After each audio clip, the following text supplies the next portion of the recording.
welcome to the Big Match Minute, the penultimate episode about the Final Deletion. This is, of course, the show where we take wrestling matches and we break them down minute by minute.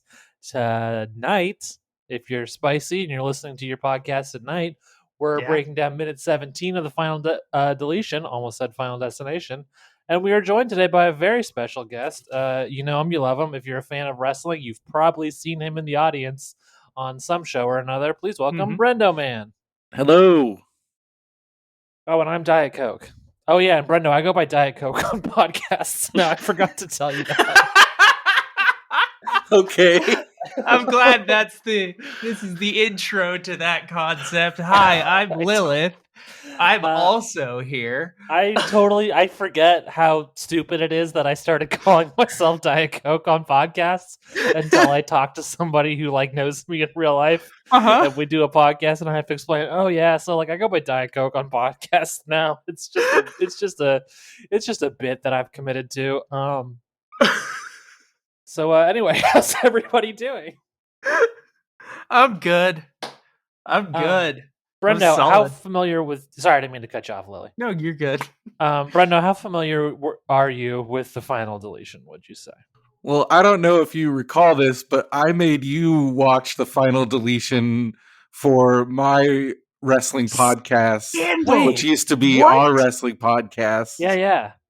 I completely forgot. I had believed until this moment that I had not seen the Final Deletion. I was hosting with Veronica, and we had you on, and we watched this.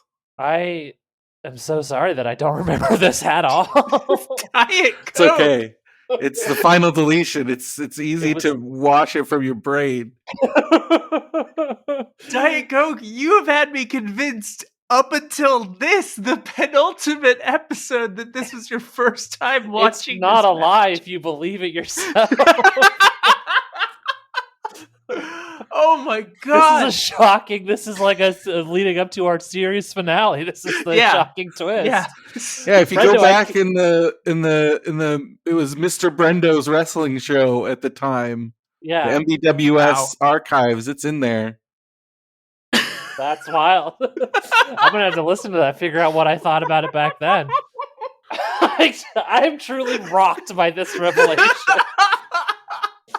This is incredible. I feel terrible. I'm so sorry that I forgot that. I'm sorry to both of you for different reasons that I forgot that. Wow. So you're obviously familiar with the Final Deletion. Well, yeah, I'm familiar with the fine, wonderful work of the Hardys and Mr. Jeremy Borash, who is the unsung hero of this piece. He now works for WWE.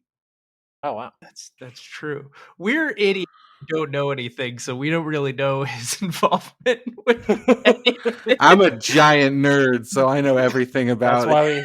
That's why we brought you on, Brenda, to finally provide some expertise here that we have been lacking. So were you following along with the storyline leading up to Not really, because I didn't give a shit about TNA. Who can blame you there? I just started hearing hey, Matt Hardy is doing these crazy promos and is changed his hair and is really weird. And I started watching. I followed him on Twitter, and so I started watching some of the YouTube videos. And I'm like, well, this is pretty wild. And then when the Final Deletion happened, I watched it, but I was not watching TNA at the time at all. And it didn't get me to watch more TNA, so mission failed. It wasn't all like this, so what's the point? So okay, so should we get into this? What year was this? I keep forgetting. What year was this? 2016, I think it was. 2016, okay. Yeah. Yeah, because I would have still been in Austin the first time. We have said 2016 for sure in the past. Yeah, so it's definitely that's not true. That means we were lying on our previous episodes. Yeah. So this was a year after Emily and I saw the Hardys versus Sabu and Van Dam in San Jose. Way better match than I thought it was going to be. Especially it was amazing for what the condition that all of the 4 competitors were in, Yeah. like Yeah. up to the match, like Like, thinking, I like, what's remember gonna we had like talked to Sabu. We had seen Sabu at his like booth like hours before the match, and we were like, he does not seem like he's in wrestling shape right now. But then the match ended up being kind of incredible. The only time I saw the Broken Hardys live was I saw them in Orlando against the Lucha Brothers the night before they debuted at WrestleMania. Holy shit. That's a hell So of that a... was like their last Broken appearance. Uh-huh. And that was nuts. And then I was there in Orlando when they debuted, which is probably the biggest pop I've ever seen in my life live. Yeah, that makes sense. That was wild. And it made me mad that WWE didn't mention it in like their top 10 pops because they're mad at the Hardys now. Oh yeah, well, they're mad at one of the Hardys now. Yeah. That's part of any kind of like WWE listicle that gets put out, is like you always have to factor in who they're mad at currently. I remember one right after Moxley left WWE where they included a Shield thing, but did like the worst editing in the world to just cut Dean Ambrose out of it entirely. It was the wildest shit. Like, I think it was like best debuts. They had like the Survivor Series where they all showed up in their gay little turtlenecks. And they just cut around Dean the whole time. That's funny. It was so wild. Well, let's get into the minute itself here. Let's do it. Minute 17. We got a couple mud boys. We're starting out with some muddy boys. It's so gross. So they've been in the lake, right? Yeah, they've been in the lake. We had the fake out where Senior Benjamin was a Willow for a second. And now they're just wet in wet jeans in the dirt, and it's just viscerally upsetting to see how the dirt cakes on there. We've already had a dilapidated boat. All of our boat play is behind us. Yeah. I missed that boat. R.I.P. the dilapidated boat. Yeah. It's a shame they killed the boat was executed after they filmed this. Well, it was dilapidated, so That's you true. know it's on its last legs. I don't know that I have much to say about the wrestling in the dirt portion of the minute. Most of my thoughts are kind of towards the end here. So I do want to call some attention to when Jeff comes up behind Matt. There's a lot of trash talk. Well, the trash talk is just him saying the word brother over and over and over again. No, okay, because I transcribed this because I frequently do the minute. He starts out, "Oh ho ho, brother, hello, brother," and then he applies the headlock. Yeah. Come on, brother. Come on, brother. And then there's a lot more struggling, and he says something that I'm going to cut a clip of it right in here because I can't tell what he's fucking saying. Right, you're broken. But I think it's right, you're broken. Do either of you know what I'm talking about? I don't. I think it sounds I think that's what I heard. I'm gonna pull up the time. Okay, it is 24 seconds. Okay, let me bring that up here. My movies app doesn't want to. It is something is like broken where it's just not displaying the seconds. Oh, it's broken. It's broken. Yeah. How appropriate. Matt Hardy got to my movies and TV app on my computer. I think he says now you're broken. Oh, now you're broken. Like yeah. Okay, that makes sense. Because he's breaking his neck. Yeah, I don't know. He's choking him out. This is just before Matt's arm goes limp, which we all know that you do when you're choked out in a wrestling match. Universal sign for choked out. Yes. Do you think how many wrestling fans do you think have died because instead of doing the international symbol for choking, they just lifted their arm and let it fall while they were choking?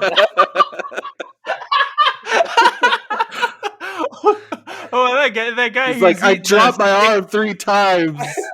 Yeah.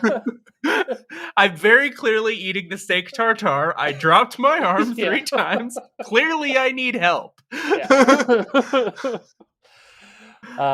Okay, so any other Mud Boys thoughts? I hope that's how Vince McMahon dies. Oh, that'd be great. He's eating one of his what does he call them? Steak wraps. Yeah. And can I say, I hope it's soon. Yeah, that is the official position of this podcast, Brendo. You don't have to necessarily co-sign this as a guest. I'm good with that. I'm over his shit, man. Yeah. We're all pretty ready for Vince McMahon to die. So Matt's hand does indeed fall limp. Yeah. And we get a pretty, like, I actually kind of I admire the cinnamon topography of this this little moment here where Jeff, I've never heard that little play on words before. Jeff sits up and he kind of puts his fingers through his hair, then he looks up meaningfully at the fucking giant wood cutout of his personal fucking brand logo that he has. Do you know anything about the history of this logo, Brendo, that we're not getting? Because we just know it as it's been his Jeff logo. Hardy. Yeah. It's been his logo forever. He has like a giant. He wore it on a chain. Well, you can buy it on a chain. Yeah, and I think it goes back to his band. I think. Okay. And I don't know. It's just his weird Matt Hardy. It's just his weird Jeff Hardy shit. Yeah, I've just been calling it the Jeff Hardy rune. Right. That's the thing is, like, I think we kind of theorized that it was just like kind of like, you know, you draw the cool S on all your binders in high school. This is just what he drew on all his binders in high school. And then eventually he found some kind of relevant thing to do with it. And now he has a 15-foot wooden cutout of it. Yeah. There's like a WWE Cribs type thing where he like did a tour of his estate, and I think he explained more about, because he has all his artwork and he's like drawing the symbol everywhere, and he's got the giant symbol. Yeah, we definitely discussed his artwork in the minutes that were inside his house. Okay, really quick, Diet Coke, I think we need to cancel all future plans for a podcast and do a by-minute breakdown of the Jeff Hardy episode of Cribs now, because that sounds like the most insane thing I've ever heard of in my life. I don't know that we want to commit ourselves to that. No, maybe that was a special joke. episode about the CW Cribs episode. Holy fuck. God. Anyway, so let me ask, this is a question for the both of you. Now, I don't recall seeing this specific placement of the Jeff Hardy rune until this shot. Is the implication that, like, the magic of the moment manifested it here? That's a good question. I would be interested, because this is definitely supposed to be the mound of dirt that Senor Benjamin was preparing for Massacre in a much earlier minute that we've talked about a lot. Yeah. And I don't remember seeing the symbol there. And I remember seeing the symbol earlier minutes, but in earlier minutes, like the last couple minutes at this same location, but farther away. I would not be surprised if Jeff's got multiple of these. I mean, sure, I'm certain he has multiple of these, but within the universe of the minute, you know, of the match, I guess. Right. My belief is that it is the you know, the magic of wrestling has made it manifest here for the story. I would buy that. Okay. I'm okay with that. So Jeff climbs up on the rune. And we can see as he climbs up, the sun is coming up. Yeah. You see some blue in that sky. They've been wrestling all night, or they just are not paying close attention to matching the shots.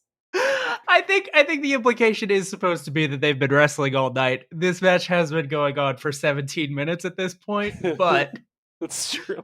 That's enough. Who knows when they? A lot. Who knows when they actually started? You know. That's true. Well, the fight started. It seemed like at sundown.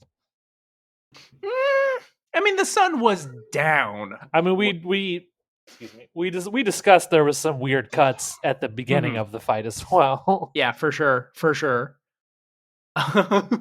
But is the implication that there's some sort of time lapse happening? Because I had interpreted this until now as this is what we're seeing is the minute happening in real time. But I don't know. The match timeline's happening in getting a real little- time. What if what they cut out was like during that long slog of like, you know, what you and I know as the bad minutes, where there was just a lot of wrestling happening. Yeah. What if there was like 8 hours of that they cut down? Yeah, what we were seeing was like the tail end of the most incredible Iron Man match. That they just threw away that footage.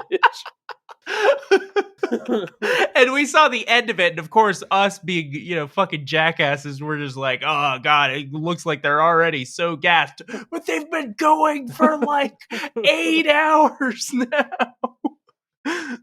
Yeah, I don't know. I don't know that we'll ever get that answer. I you know, maybe someday. Maybe someday. But Jeff is on top of the room now. Yes.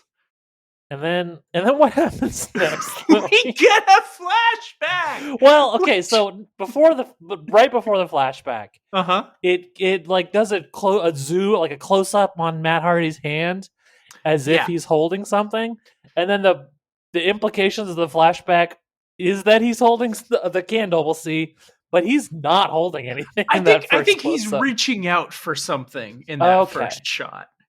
He's is that reaching what we're meant out to believe? For what he knows will come to him. I found this. It looks like he's holding something. Thank you, Brendo. Thank you, Brendo. I found this whole sequence very confusing. It is.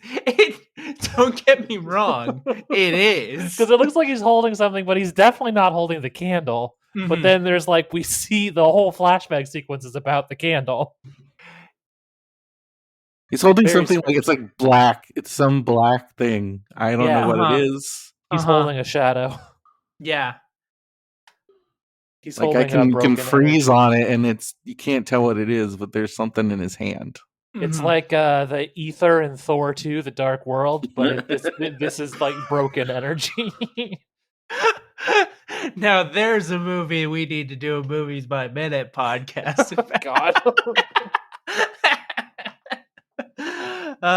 Just torturing Diet Coke with bad podcast ideas. Did Dunstan break you, by the way? Oh, Dunstan, you are now talking to broken. Diet Coke is broken Emily. Let's be real. Like that's what happened. Was I think that is what fucking happened. I do think that Diet Coke came out of the fucking ennui you felt as you were like neck deep in Dunstan Checks In. Yeah, for listeners who only know this show, I used to do a Movies by Minute podcast about Dunstan Checks In, one of the worst movies ever fucking made. Yeah. And it was one of the most challenging experiences of my life. I warned you about that one. You did, and I didn't listen, and I was wrong, Brendo. So we get these flashbacks. Young Hardys. Oh yeah. We get a lot of various. We get Young Hardys. We get the lighting of King Maxwell's candle. Yeah. Jeff doing the Swanton bomb that was the breaking incident. They had I think it was a last man standing match. Yeah. And we also see a picture of them as like little kids. Yeah. As just wee Hardys. Just wee Hardys. And it's important to remember they've known each other for so long. But then who arrives, Diet Coke? It's our old friend Rebby. Or just Rebby's boobs. Yeah, because we do not see a face. This is an extremely boob forward shot.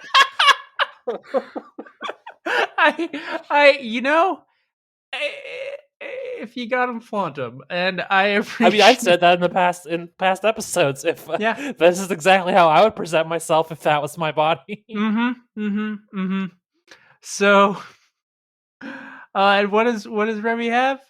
she's got the candle from King Maxwell's birthday, which we just heard a little reprise of the narration saying that this candle is lit and will only be extinguished when the final deletion of Brother Nero occurs. And then we get a nice echo on occurs. Now, we did a lot of goofs at the time about how this little Party City candle is certainly going to go out a lot sooner than that.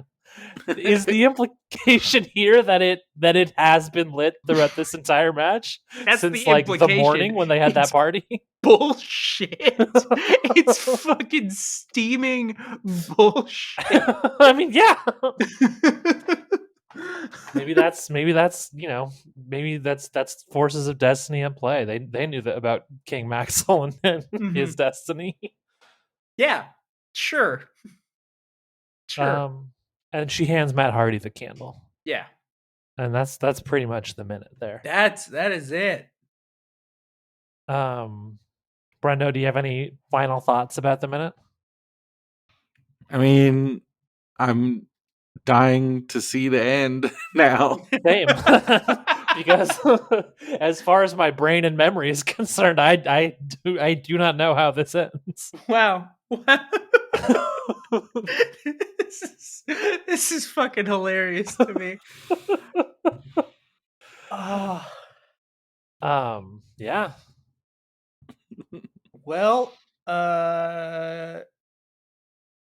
shit. Here we go, Lily. You can do this. Bring the heat. Oh my god. So when I've been having to deal with the last few days, the floors in the place that I live have been getting replaced because of an incident during the Texas had a weather event earlier this year where we were actually that very weather event delayed the initial. Yeah, we were going to record this very episode with Brendo before the weather event. That's right. Yeah. That kind of waylaid those plans, but that also when that weather event was occurring, I had been storing ice in my bathtub to melt it to use for toilet flushing water. And because I was storing that ice in there, I didn't realize that I had left the bathtub like spigot or whatever you want to call it, the faucet, open. And then when my water came back, the bathtub filled up, flooded my bedroom floor, ruined my dear mother's floors. She was very upset about it, not with me. You know, understandable mistakes and all of that. Yeah. But Diet Coke, when the water came back and my tub was filling up, you know what I could have done without? Oh, you could have you could have done without some plugs. Yeah. Brendo, are there any plugs you'd like to make? Anything you'd like our listeners to check out? Well, you can go to radiobrendo.com to listen to my podcast, Radio Brendo Man. Right now, my brother and I, we talk about, we have a thing we do called the Oscar Olympics. Talk about 4 years worth of Oscar movies and award medals. It's fun. And it's a lot of fun. I can confirm as a listener, I can confirm. And we talk about depression and other things. And then if you're in the Portland area, I do stand up at various local open mics. Just follow me on Twitter at BrendoMan. And I'll be doing Portland's Funniest Person contest on July 28th. That's the big one. Oh, yeah. At Helium Comedy Club. So if you're in Portland, come check it out. That's awesome. I tell you what, I've only seen one television show about Portland, and if that is of any fair judgment of your city, you're not going to have a whole lot of competition. So, hey, Diet Coke. Yeah. If we're gonna end this here, this fucking podcast, I think it's only fair that we have a fun little pithy way of letting the people at home know, hey, it's over here. You can go home. Well, what do you think? What do you think we should do for that? No, I don't think we should do anything like that.